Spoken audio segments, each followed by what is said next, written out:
हम अभी कथा सुन रहे थे।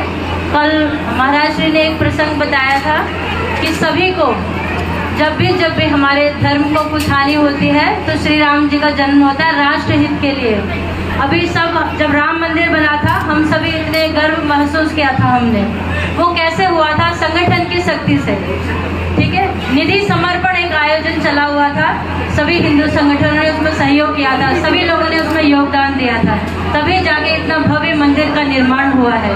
आप लोग कथा श्रवण कर रहे हैं, उसमें राष्ट्र का चिंतन, राष्ट्र का हित भी आप लोगों को सोचना चाहिए। ठीक है, और दूसरा अनुरोध सभी से, फिर किसी दिन अभी विषय लेंगे, अभी सबको जाने की जल्दी है। अपने बच्चों को जरूर प्रेरित करें। जब भी कोई शाखा लगती है, संगठन का कोई कार्यक्रम होता है, नहीं तो आप लोगों को कैसे पता चलेगा कि हिंदू समाज कैसे सुदृढ़ और समृद्ध किया जा सकता है राष्ट्र हित के लिए। सिर्फ कथा सुन के आनंद की पराकाष्ठा सर्वोपरि है, लेकिन चिंतन भी आप लोगों को करना है, उसका मनन भी करना है कि जो हमें बताया जा रहा है व्यासपीठ से। महाराज श्री बार बार अनुरोध कर रहे हैं राष्ट्र हित के चिंतन के लिए, उसके लिए संगठित होने की आवश्यकता है, तभी हमारा हिंदू समाज सुदृढ़ होगा। ठीक है, मंगलवार को जैसे पाठ करते हैं हम लोग, अधिक से अधिक संख्या में जुड़ने का प्रयास करें। भगवत गीता का भी ज्ञान अगर कहीं होता है, शुरू करेंगे शायद इसी गौशाला में, लेकिन आप सब लोगों का सहयोग के बिना कुछ नहीं हो पाएगा। जब तक समाज संगठित नहीं होगा हम लोग बिखरे बिखरे से रह जाएंगे। सबको एकत्रित होना है, तो आप सब माताओं से अनुरोध है, जैसे कथा प्रसंग सुनने आते हैं, जब भी कोई हिंदू धर्म से रिलेटेड, सनातन धर्म से रिलेटेड कोई भी संगठन का कार्य होता है, सहयोग करें। सबसे सहयोग हमारा बच्चों को देना है, संस्कार देना है। तो स्कूलों में तो मिल नहीं रहा ना, आप लोगों को पता है हमारी शिक्षा पद्धति ऐसी हो गई है, गवर्नमेंट स्कूल एजुकेशन में उनको बेसिक एजुकेशन, नैतिक शिक्षा नहीं मिल पा रही है।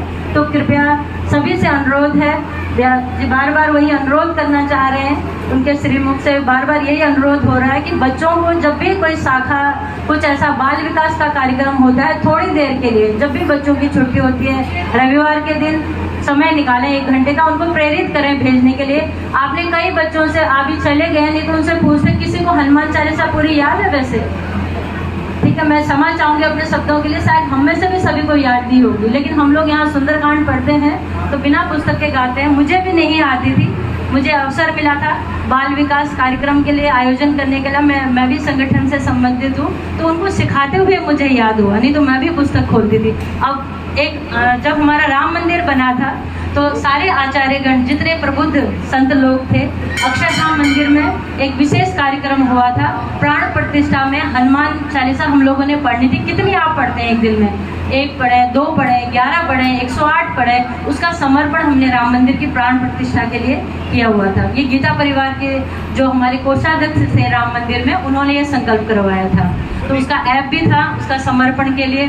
अब जब आप लोगों को जब संगठित ही नहीं होंगे, आपको पता कैसे लगा क्या क्या कार्यक्रम हो रहे हैं? इसलिए आप लोगों से अनुरोध है, जब भी इस तरह के संगठन होते हैं, कथा जिस तरह आनंद और भाव से आप लोग सुनते हैं, इस चीज को भी आप सुनें। इसी तरह की नई और बड़ी खबरों से जुड़े रहने के लिए देखते रहिए अखंड भारत टीवी। हमारे चैनल को लाइक कीजिए, शेयर कीजिए और सब्सक्राइब करना ना भूलें। धन्यवाद।